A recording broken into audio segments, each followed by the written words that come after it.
स्वागत है। आज हम इसमें बात करने जा रहे हैं चूरू लोकसभा सीट की। दरअसल हमारे सहयोगी शैलेंद्र लाटा ने लोकसभा चुनाव को लेकर के जनता का मन टटोलने के प्रयास किए हैं। देखिए रिपोर्ट। वक्त मैं चूरू जिले के सुजानगढ़ में हूं। आपको बताना चाह रहा हूं 19 तारीख को लोकसभा के चुनाव है। लगभग 22 लाख मतदाता चूरू जिले में। और जनता का क्या मिजाज है, क्या वर्तमान सांसद से उम्मीद थी, क्या काम हुए हैं, ये हम जनता के बीच में जानेंगे। फिलहाल दो कैंडिडेट है। भारतीय जनता पार्टी से पद्मश्री पैरा ओलंपिक पदक विजेता देवेंद्र झाझड़िया है, और वहीं पहले सांसद रह सके बीजेपी से अब आए हैं कांग्रेस में राहुल कसबा, जिनकी डायरेक्ट फाइटिंग है इस बार लोकसभा चुनाव में। मैं जनता के बीच में बातचीत करना चाहूंगा। क्या उम्मीद करते हैं वर्तमान सांसद से, जो जिन्होंने काम किया है? वर्तमान सांसद जो किसान बीमा क्लेम के लिए पूरे चूरू क्षेत्र और मतलब राजस्थान क्षेत्र में संसद में मुद्दा उठाया और किसानों को क्लेम दिलाया, उसके लिए हम आभारी है।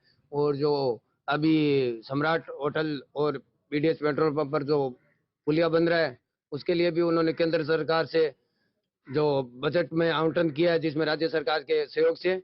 और बाकी अपना अपना प्रयत्न करते हैं सभी राजनेतागण, और जो मुद्दे होते हैं उनके जो घोषणा पत्र में उनके आधे मुद्दे ही पूरे होते हैं, और बाकी मुद्दों के लिए वो प्रयास रहते हैं, अगले बार जोड़ देते हैं। मेरी तो यही बात है कि भाई अच्छे सच्चे को चुने और जो जनता के बीच में रहे उसको चुने, और जो जनता की आवाज संसद में उठाए। भारत एक लोकतांत्रिक देश है, दुनिया का सबसे बड़ा लोकतांत्रिक देश है, तो उसके लिए हम सबको मिलकर एकजुट होकर। विपक्ष के बारे में क्या कहना चाहेंगे? सत्ता और विपक्ष के बारे में ये कहना है कि भाई सत्ता की जो, लेकिन विपक्ष मजबूत होना ही जरूरी है। विपक्ष मजबूत होगा तब सत्ता होना जरूरी है। क्या कहना चाहिए? मैं तो ये कहना चाहता हूँ, जो चल रहा है अभी बीजेपी का जो माहौल है और मोदी है, ये मोदी को न रोक सकता न टोक सकता। ये विश्व का नेता है। जो है स्वार्थ के खातिर वो चला गया, और राहुल कसवा जी उस पार्टी में भीत कूद की मानो कुछ। उसका बाप हमारे साथ में बहुत 4 चुनाव में रहे। और मेरे कौन सा गांव है? और मेरा गांव ताल छपर का रहने वाला हूँ। पूर्व पार्षद हूँ, पूर्व महामंत्री हूँ, सीनियर हूँ बीजेपी का। ये थे हमारे बीच में बुजुर्ग जिन्होंने बताया कि मोदी के बारे में। ये हमारे बीच में एक वरिष्ठ नागरिक हैं। आप किस तरह से चुनाव लेते हैं लोकसभा का? लोकसभा का जो ये चुनाव है देश के लिए चुनाव है, और इसमें अभी जो मुकाबला हो रहा है वो बीजेपी वर्सेज एक तरह से जो अलायंस बना है, उस अलायंस तो बन गया है, लेकिन उस अलायंस का ध्येय ये नहीं है कि हम सामूहिक होकर लड़ें। वो निहित स्वार्थों के लड़ते हैं, इसलिए इनका अलायंस कभी सफल नहीं होगा। और जहाँ तक चूरू जिले का सवाल है, 4 बार के राम सिंह जी सांसद रहे, 2 बार के ये आप सांसद रहे राहुल जी। उनसे उम्मीद नहीं थी, एक बार टिकट नहीं मिलते ही आप पार्टी छोड़ देंगे। सत्ता पे एक परिवार का लगातार जो कब्जा रहता है, वहाँ लोकतंत्र भ्रष्ट हो जाता है। उसी प्रकार जिस प्रकार पानी पड़ा रहता है तो कीचड़ होता है, उसी प्रकार लोकतंत्र में बदलाव होना अपरिहार्य है, और इसीलिए 5 साल से चुनाव होते हैं।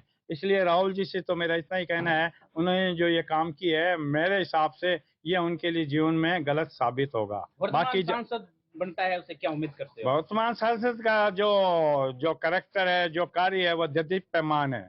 हिंदुस्तान का झंडा उन्होंने सारी दुनिया में फहराया है।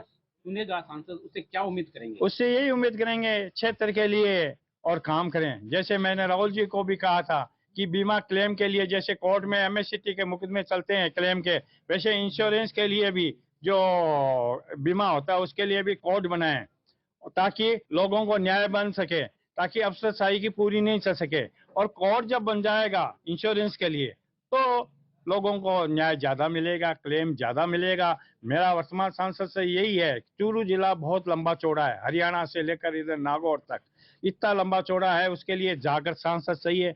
और जिस प्रकार वर्तमान सांसद ने दुनिया में भारत का झंडा फहराया है, उसी प्रकार वर्तमान सांसद है चूरू जिले को और लोकसभा में फहराएंगे और चूरू जिले को आगे बढ़ाएंगे। इन्हीं हमारी इच्छा है और उसमें सफल होंगे। आप क्या कहना चाहेंगे, क्या मिजाज है जनता का इस बार चुनाव में?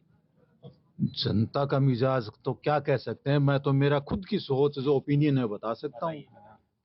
वे आज के टाइम ये कह रहे हैं कि एक आदमी ने टिकट कटवा दी। मैं सिर्फ इतना ही पूछना चाहता हूँ, क्या टिकट का ठेका इनका ही था? दादा बाप बेटा, अगली बार फिर इनका बेटा आ जाएगा। इसका मतलब दूसरे किसी को तो प्रजातंत्र में मौका ही नहीं मिलेगा। सेकंड चीज है, ये कह रहे हैं कि भाई वो कुछ जानता नहीं है, तो क्या आप पेट से सीख के आए थे क्या? आप भी तो सांसद बने उसके बाद ही सीखे। जो आदमी हिंदुस्तान का 3 दफा पोडियम पे खड़ा होके वर्ल्ड के अंदर जनगण मन गा सकता है, झंडा फहरवा सकता है, उससे बड़ा आदमी क्या होगा फिर? पद्मश्री, पद्म भूषण, अर्जुन अवार्ड, खेल रत्न, इतने तरह के उसने अवार्ड लिए हैं, तो मेहनत से मिलते हैं। किसी के टिकट कटवाने से या टिकट दिलवाने से इस तरह के अवार्ड नहीं मिलते हैं। तो जो खेल मैदान में इतनी मेहनत कर रहा है, अकबर वो समाज सेवा में उतरा है, मैं सोचता हूं वो इनसे बेटर ही समाज सेवा करेगा। क्या लगता है जातिगत समीकरण बैठेगा चूरू जिले का इस बार? देखिए, वोट जाति पे नहीं लगेगा, वोट लगेगा विकास पे और जनता में रहने वाले पे। मैं कहना चाहता हूं, मेरे साथी अधिवक्ताओं ने बताया है कि राहुल जी का ठेका था क्या, तो क्या मोदी जी का ये तीसरी बार पीएम बनना ये कोई ठेका है क्या इनका? किसी और को मौका दो ना, नया आएगा, वो भी कुछ सीखेगा, वो भी कुछ देश के लिए करेगा। कहां दिक्कत है? किसानों को मार डाला है, किसानों का सबसे बड़ा, और मेरी सुजानगढ़ तहसील का तो सबसे बड़ा काम है सुजानगढ़ जिला। कहां है सुजानगढ़ जिला? हमारी तो सबसे बड़ी किसानों की मांग, किसानों के साथ अत्याचार, और अब हमारे सुजानगढ़ जिले की मांग, जो अभी वर्तमान में बीजेपी सरकार है, ये भजन लाल सरकार है, ये अभी जिले के बारे में एक बात नहीं कर रही है। सुजानगढ़ जिले पे वोट देंगे और इसमें कोई दो राय नहीं है। राहुल जी कसवाए पहले आदमी है, पहले लोकसभा सदस्य है जिन्होंने बगावत की है, और उन्होंने मोदी से पूछा है कि मेरी एक गलती बता दो, किस वजह से मेरी टिकट काटी। खड़ा करके है उसी को मतलब पहचान कम है क्या? अरे पहचान होने से नहीं होता है। जो उसने अपने साल से उसके पिताजी ने जो यहाँ नाम कमाया है, काम किया, और क्या उसके आधार पर ही उन्होंने राहुल जी ने अपना मतलब है वोट का ये अपना टिकट लेने का अधिकार मांगा है। और जो इन्होंने करा है वो अपनी मन मर्जी का खेल हो गया फिर है। आपकी बार क्या लग रहा है?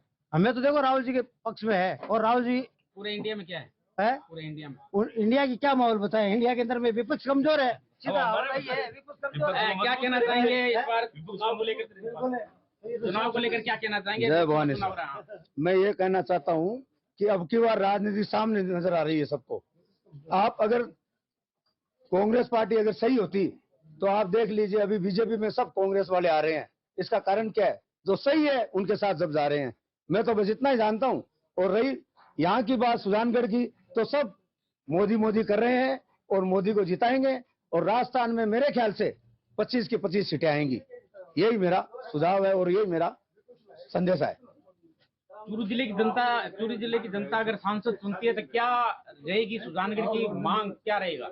सुजानगढ़ की मांग तो देखिए आगे से चलती आ रही है कि भाई जिला सुजानगढ़ बने, और सुजानगढ़ जिला बनेगा, वो चाहे कोई आए उसको जिला बनाएंगे। और क्योंकि ये जनता की मांग है, और जो जनता की मांग होती है वो पहली मांग होती है। और जनता की यही मांग है सबसे पहले कि जिला सुजानगढ़ बने। हमारे बीच में और भी एडवोकेट खड़े हैं, बातचीत करना चाहेंगे। बताएं क्या कहना चाहेंगे, क्या मिजाज है इस बार चुनाव में? चुनाव का मिजाज गर्म है और मोदी जी जीतेंगे। मोदी जी क्यों जीतेंगे?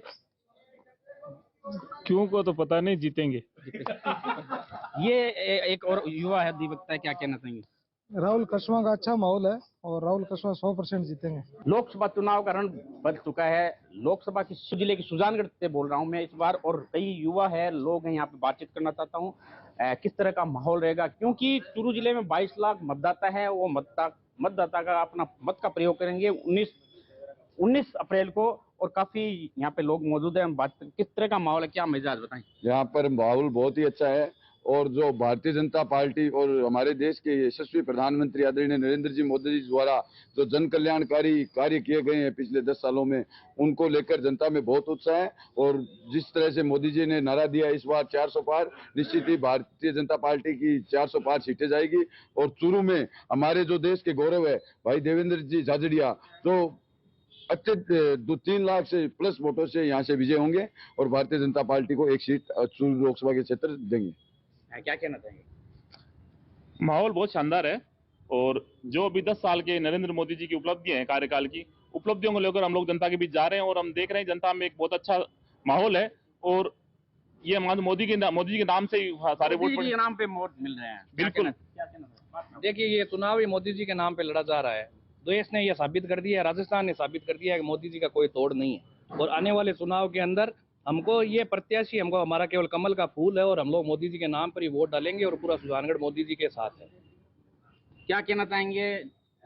मोदी जी के बारे में तो सब कुछ बातें होंगी, विपक्ष का कैंडिडेट उसके बारे में क्या कहना चाहेंगे? देखिए, विपक्ष नहीं, हम बात करेंगे मोदी जी के विकसित भारत की, प्रगतिशील भारत की। मेरा वोट राम मंदिर बनाने वाले को, मेरा वोट धारा 370 हटाने वाले को, मेरा वोट यूसीसी लाने वाले को, और मेरा वोट जो देश में आतंकवाद मुक्त भारत बनाने वाले को।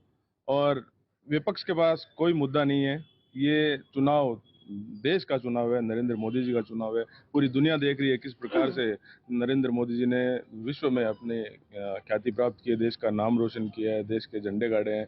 और हमारे जो प्रत्याशी हैं वो गोल्ड मेडलिस्ट है, जिसने देश और दुनिया में अपना नाम रोशन किया है। हमारा वोट भारतीय जनता पार्टी को।